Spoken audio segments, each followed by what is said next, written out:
Welcome to the Neijiaquan podcast. My name is Isaac. This is a bi-weekly podcast where my friend Jess and I discuss internal martial arts, qigong, and meditation.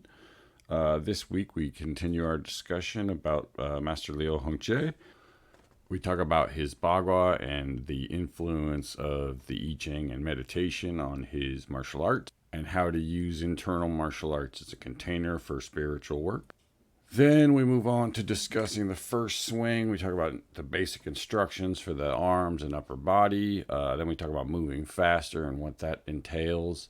Then we move on to discussing building strength in the upper body through relaxation rather than tension. As always, check out our Patreon for more content. Got some interviews, got some lessons. We also have a YouTube page if you want to check that out. If you'd rather listen to us on YouTube, there's no video of us as of now, but there may be at some point. That's all. Hope everybody has a happy new year and take care. Enjoy the episode.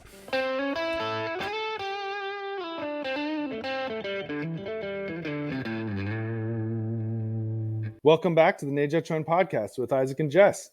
We're continuing our discussion of Opening the Energy Gates of Your Body by B.K. Francis, talking about his experiences training in China and learning Chinese martial arts and Qigong, as well as the mechanics of the Energy Gates set.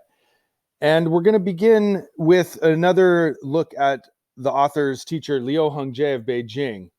After we've spoken about his biography in the book, we're going to take a look back at a different source, the Bagua Journal, a famous martial arts magazine that came out in the 90s, volume 1, number 6, September 1991. So looking all the way back then to one of the articles that talks about Liu Hongzhi. Kumar Francis talks about Bagua for fighting and meditation. So this is a classic article that I hope everyone gets a chance to read because it's really a good one. Lots of cool descriptions and really inspiring discussion of Bagua, the martial art.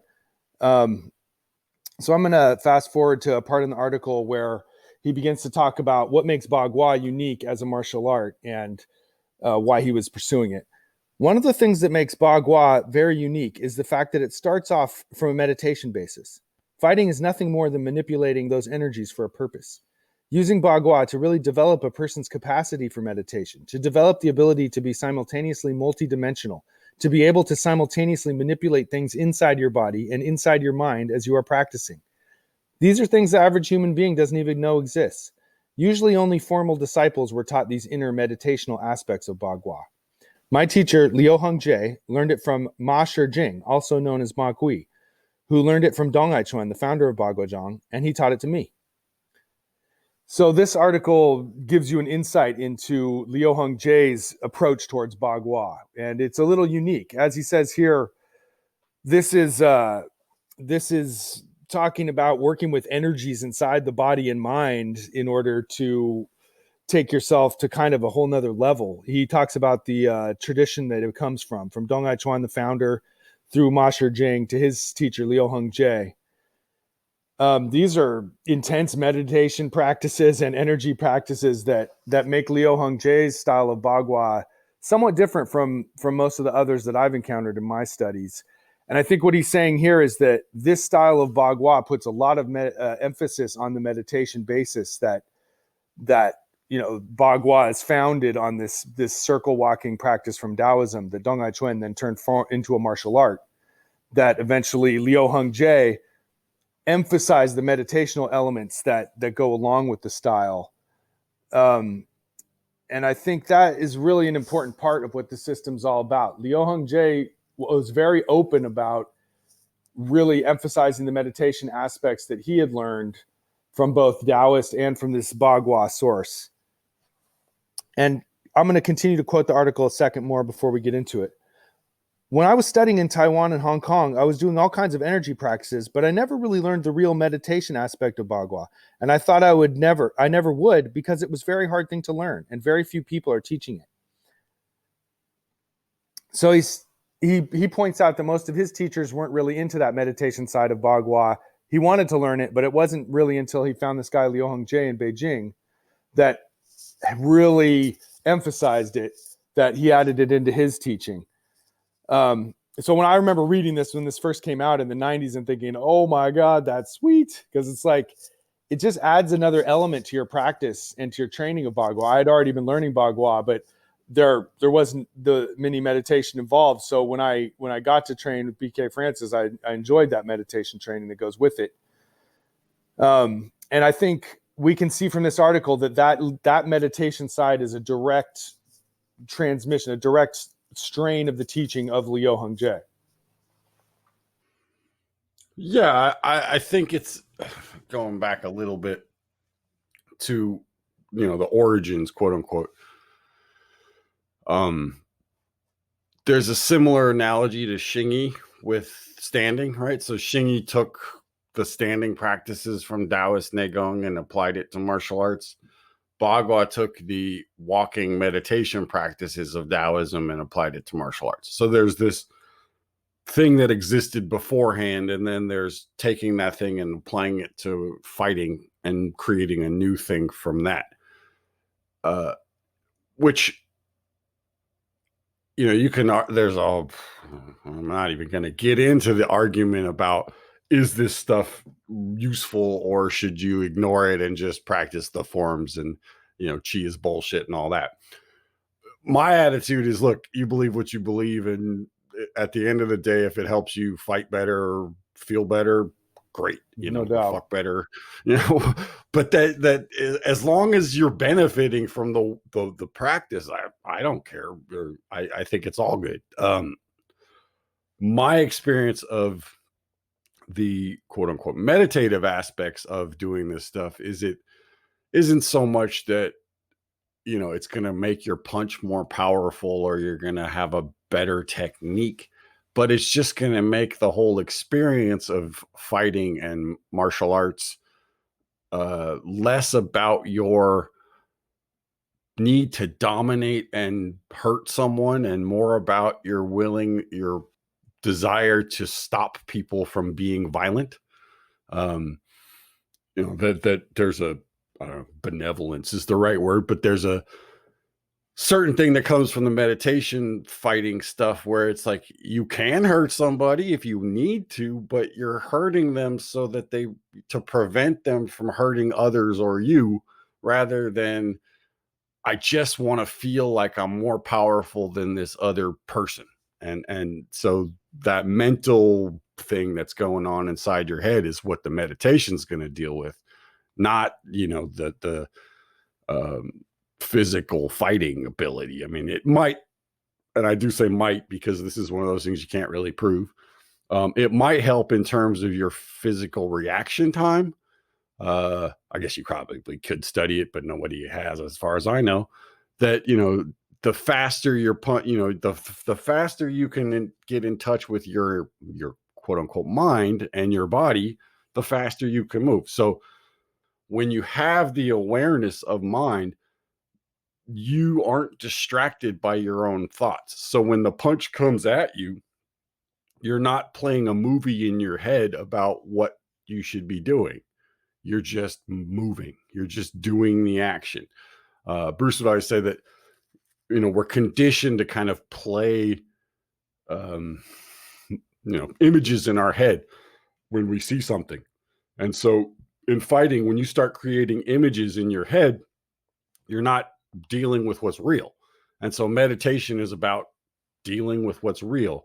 In a sense, enlightenment is just seeing what's in front of you without your own interpretations, right? Without those, you see memories clouding it, or projections of the future, or anxieties about the past.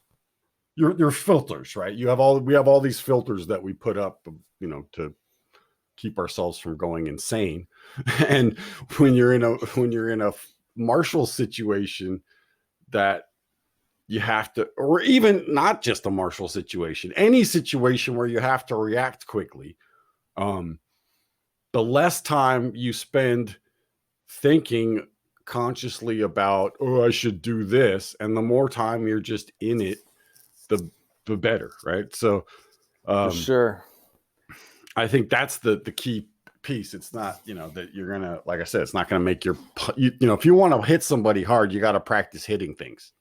If you want to move your feet quickly, you got to practice moving your feet. Those things aren't going to magically happen because you sit in a room and meditate. Right. But sitting in a room and meditating might or speed up that time, right? So instead of it taking you 5 years to get to be where you can move your feet fast, it takes you 4 years. Right. It gives you it seeps into all the other practices, and I believe helps them all sort of work a little more smoothly together.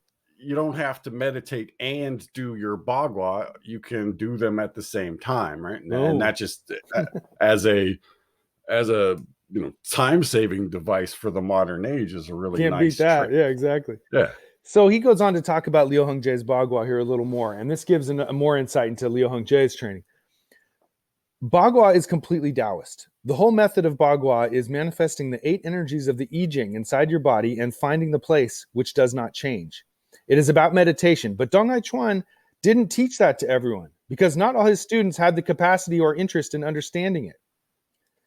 So this meditation aspect is involved with I Ching on some level, the famous book of fortune telling from Chinese philosophy and religion. And he's saying Bagua is completely Taoist, and you manifest these 8 energies as a fighting method, rooted in this meditation method. But Dong Neijiaquan didn't teach it to everyone, and I think that's an important piece of this article, because a lot of his students didn't care about meditation, weren't interested in meditation, and never learned it and never wanted to learn it, and they were still perfectly capable practitioners. Some of them did like it, and of them, BK Right. Francis finally found a guy who was from that group and carrying it forward. Yeah, I mean, I can only speak to my own experience, which is, Bruce teaches martial arts, qigong, and meditation, and the vast majority of his students don't know dick about his martial arts. They, if you started learning from him in the last 10 years, you didn't learn from a guy who was regularly kicking your ass. Where if you learned from him before that, you were. And that's a real different martial arts training. So, that piece about the what level of interaction you're having, makes a difference. And so if you're on the meditation track and you don't care about martial arts, you don't need to do martial arts. If you're on the martial arts track and you don't care about meditation, you don't need to do meditation. But if you want to find this middle ground, this quote unquote spiritual martial arts, which seems to be the whole thing of Leo's teaching, you are trying to find the balance between these two worlds, right? The fighting world and the spiritual world, and I think that's a choice. It's all a choice. What you practice is your choice. And Leo's line is, you become what you practice. So if you want to become a benevolent being that couldn't fight its way out of a wet paper bag, that's a choice. If you want to become a brute that hates everything and furiously masturbates every night to go to sleep, that's a choice. And so it's like your mind has to be in it, and you have to say, okay, I want to practice for this goal. So again, most people who practice this stuff, I think, probably practice it for 90% health, 10% martial arts, or something like that. You're much more interested in getting out of bed without a sore back than you are in worried about worried about walking outside and somebody swinging a bat at your head. We like to fantasize about, this and that with martial arts, but the reality is most of us live in a place where that's not really a concern. It's a nice thing to have under your, in your tool chest. But I think the whole, these guys were aware of what happens after the fight, right? That if you kick the shit out of somebody and you really, really hurt them, even if it was for a good reason, quote unquote good reason, you still got to deal with that. You still got to, reconcile with the karma of hurting another person. And I think that's what the meditation stuff was about. It wasn't about, so much the fight as much as what happens after the fight. Aftermath, and, yeah. what kind of stuff you want to live with, in terms of, do you want to have bad dreams for the rest of your life, or do you want to just, sleep like a baby? Exactly. So just to wrap up this article, here he says, the I-ching represents in written form the energies from which the universe is constructed. However, Bagua people are not concerned with these intellectual symbolic representations. They are concerned with directly experiencing these universal energies within their own bodies and minds. If you get these energies inside your own body and mind, you're going to personally understand the realities behind these symbols. The goal of the pre-birth physical exercises and sitting meditation of Bagua is to directly experience the energies of the 8 trigrams. And that, I believe, is a direct teaching of Liu Hongzhi. Yeah, it's that, if you will, mystical angle where it's not about the study of it or the talking about it. It's about the doing of it. Right. And with this stuff, there is no Tao that can be told except the eternal Tao, right? That, your practice of the thing is always going to be better than talking about it, which is why, this whole podcast thing is a little bit of course. weird. And I mean, Liu Hongzhi's, one of his best quotes was, Bagua is a matter of doing, not talking. And here we are having a podcast on the topic, but there are restraints to the world right now. So I'd like to think that, you can do some talking as long as you do some practicing as well. So yeah, as long as it's like a 10-1, you're right. Good. You're all good. But yeah, that I think that my particular period of time training with Bruce was interesting because I caught him at the end of the martial arts focus and then through the Qigong and into the meditation focus. And the material doesn't change that much. It's just the emphasis, right? So when I did meditation with Bruce in the early 90s, it was the same stuff he does now. It's just the emphasis was a little different. The martial arts stuff, if he still teaches it now, it's still going to have the same, I guarantee you, the same techniques. I mean, his favorite techniques are still his favorite techniques. Just, the emphasis is going to be more on the energetic side of it or whatever. So, I don't know. I think it's easy to sit back and go, oh, it's this and that, but life is life and shit changes. And, I think the beauty of doing something like Bagua and or meditation is that they allow you to be okay with things changing and life changing and getting older. And I just think the martial art aspect of it is a kick-ass container, right? I mean, that you could do it in any container you want, but throw it into a Ferrari and it's like, wow, that's cool. Yeah, it's a lot more fun than just sitting around. So I mean, I'm with that. I mean, I think it's more fun. It also connects you to a physical realm, which is a big part of Taoism. And the whole bit with the I-ching is that, I don't know anything about the I-ching, but I can experience those energies. So that's something. Absolutely. And so it's a different path, I think, than just saying, okay, I want to learn 64 different techniques, and I want to know the fighting applications of each technique, and I want to know how each of those techniques, what it does to my body, and all of that. And that's what the training Bruce did before he met Leo was all about, that stuff. And he used to talk about how he collected techniques and stuff. So that's one kind of training, and this sort of more esoteric type of training is another type of training. And I don't think they're in conflict with each other. I think they're just opposite sides of the sphere. So moving on to the next section of Opening the Energy Gates, Chapter 7, we're looking at the first swing. So now we moved on to instructions for the first swing. So here we begin by learning that the lower body movement is the same as cloud hands. So we spent an extensive time discussing the shifting, the bending and stretching of the knees and the quad and the various aspects of dissolving the legs. So we've covered that. And so you just plug in the same leg movements that you do in cloud hands into the swing. However, you increase the speed of twisting. You're shifting the weight from leg to leg fairly quickly If you go too slow, you can't do the swing. So you have to move a little, at least a little bit faster, up to a lot faster. He says it's extremely important that the head remain on the center line of your body, along with the nose, the navel, and the 4 points of the shoulders, nest, and quads stay aligned. So you're keeping a very straight, connected upper body. So you don't slouch the shoulders or lean one side or the other. You just do the leg actions, and you let your let your lower body do the same thing as cloud hands, and you let your arms hang totally limp as you shift from side to side. Yeah, I mean, I think the first swing is the easiest exercise and the hardest exercise, right? It's the easiest one to explain. It's the hardest one to actually do.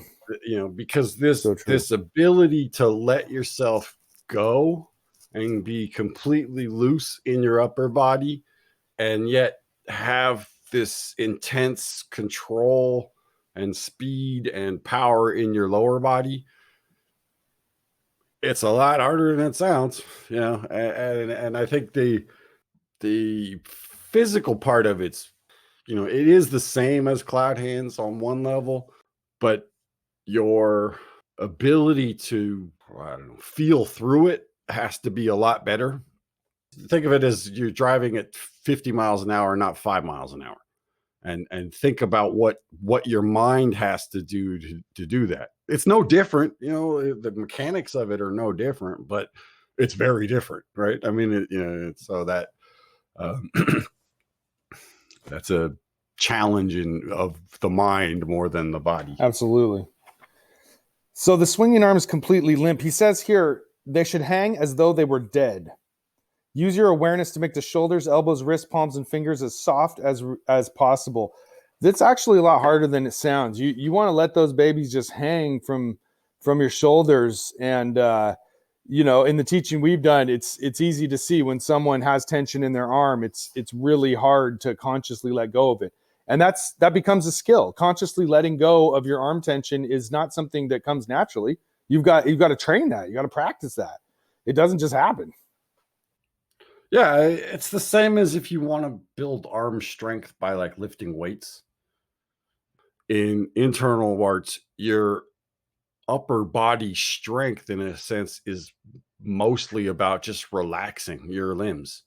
And so the ability to relax your arms without losing the space inside your armpit and without losing the vertical connection of your spine, and it's not as easy as you think, because to hold your body up without creating some sort of tension in your shoulders for most people is a bit of a mind fuck in the beginning. And how do you relax your body and not lose the structure it's the central sort of paradigm of this whole thing. Like, it all revolves around that. And so that the swing is the physical embodiment of back and forth, change, revolution, right? Something going back and forth and back and forth and back and forth. And it's just that steady flow. So that points me to the next section here on how you power the swing with centrifugal force. During the course of these swings, the arms will never act independently. They will simply be moving by the centrifugal force of the body as it swings left to right. So again, emphasizing, you got to let the arms be loose, even if it feels awkward, even if it feels lame at first, like your arms aren't moving at all. You got to let the lower body lead the way and get that centrifugal force of the core turning that lets the arms move away from the body. And I don't know if there's a quick way to get that to work. At first it's frustrating because your arms don't want to do anything. They just want to hang there. And you kind of have to figure out how to loosen them to where the movement of the hips and legs starts to influence the arms and lets them begin to swing out.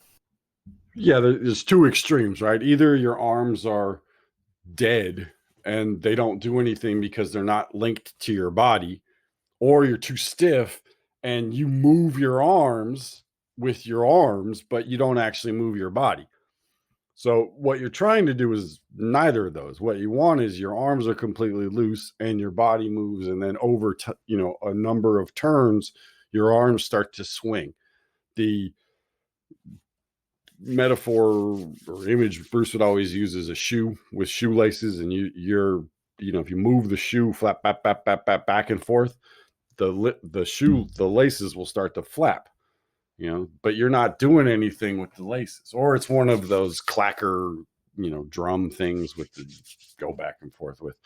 But it's that idea that the arms don't have to use any strength to swing, but they have to maintain this internal linkage in order to have that connection. Right. Because otherwise what happens is, the body will start to turn and the arms will just sort of flop like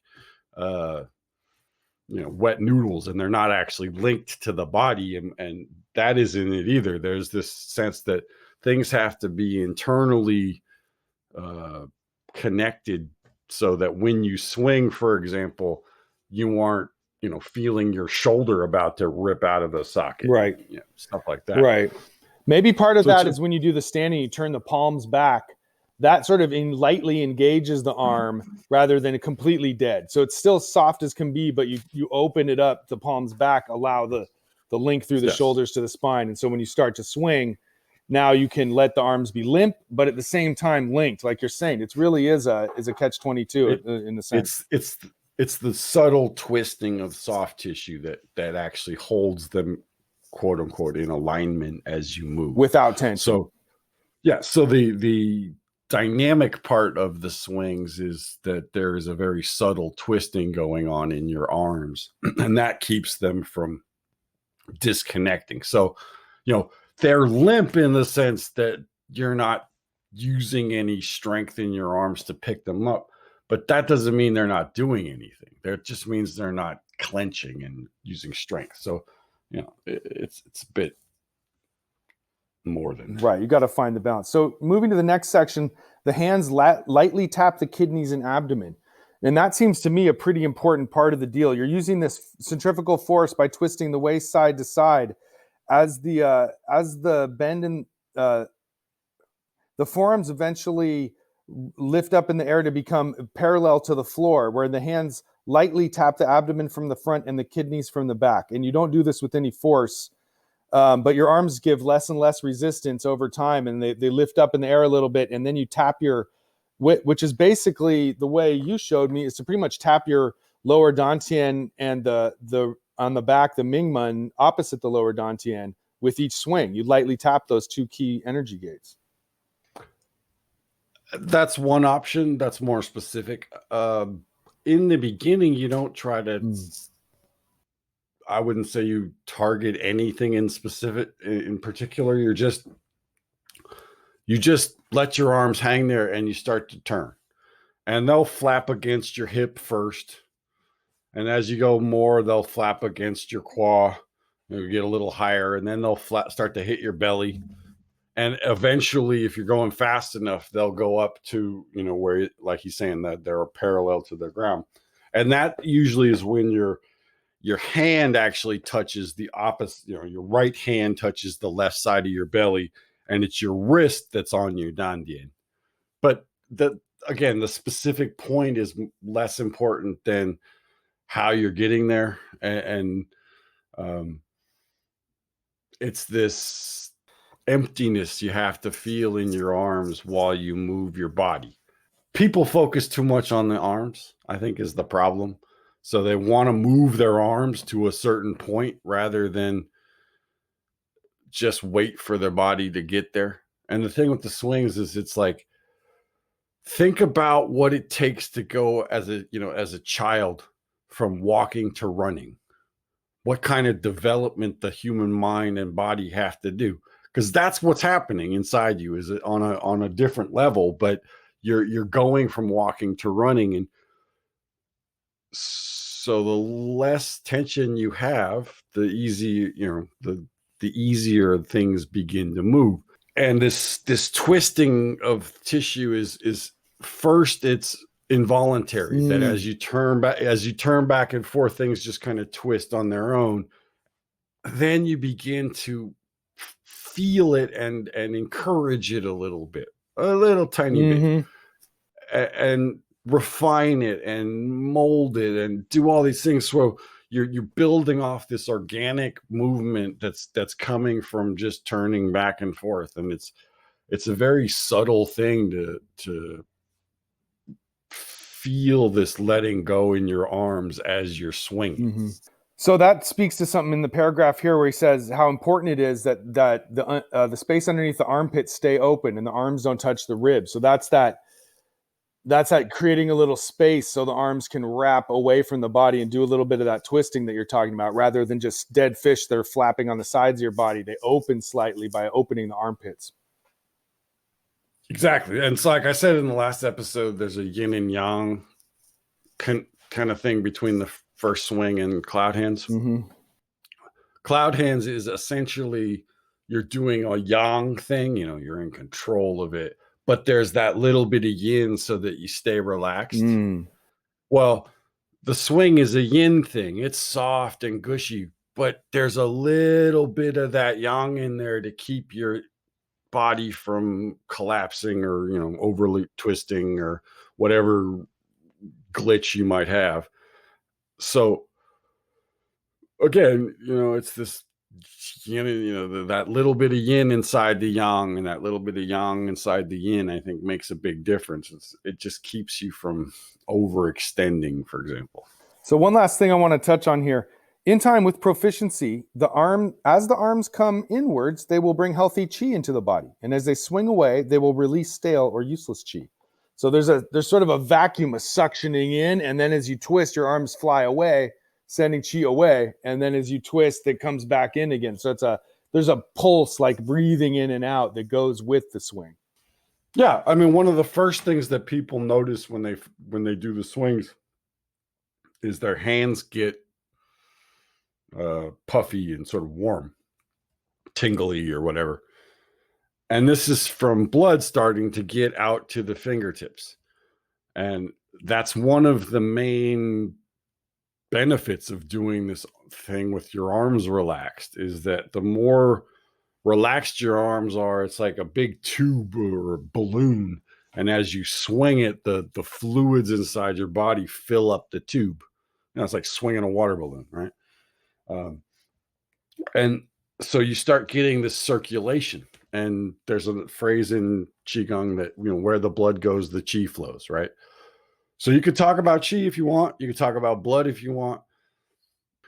So getting blood out to your fingertips is a really good signal that your Qi is getting there as well. And so that's one of the first things that people notice when they do this stuff, is you start getting, instead of feeling it just like in your shoulders and your hands are cold, you start getting a sense of your hands getting puffy and warm and the veins in your palms starting to bulge out and all of that stuff. And then there's that in the chi coming in and going out is a little bit of a subtler thing, but I think on a raw level, you can kind of feel yourself gathering on the way in when your hands tap, and then you're releasing and sending outward.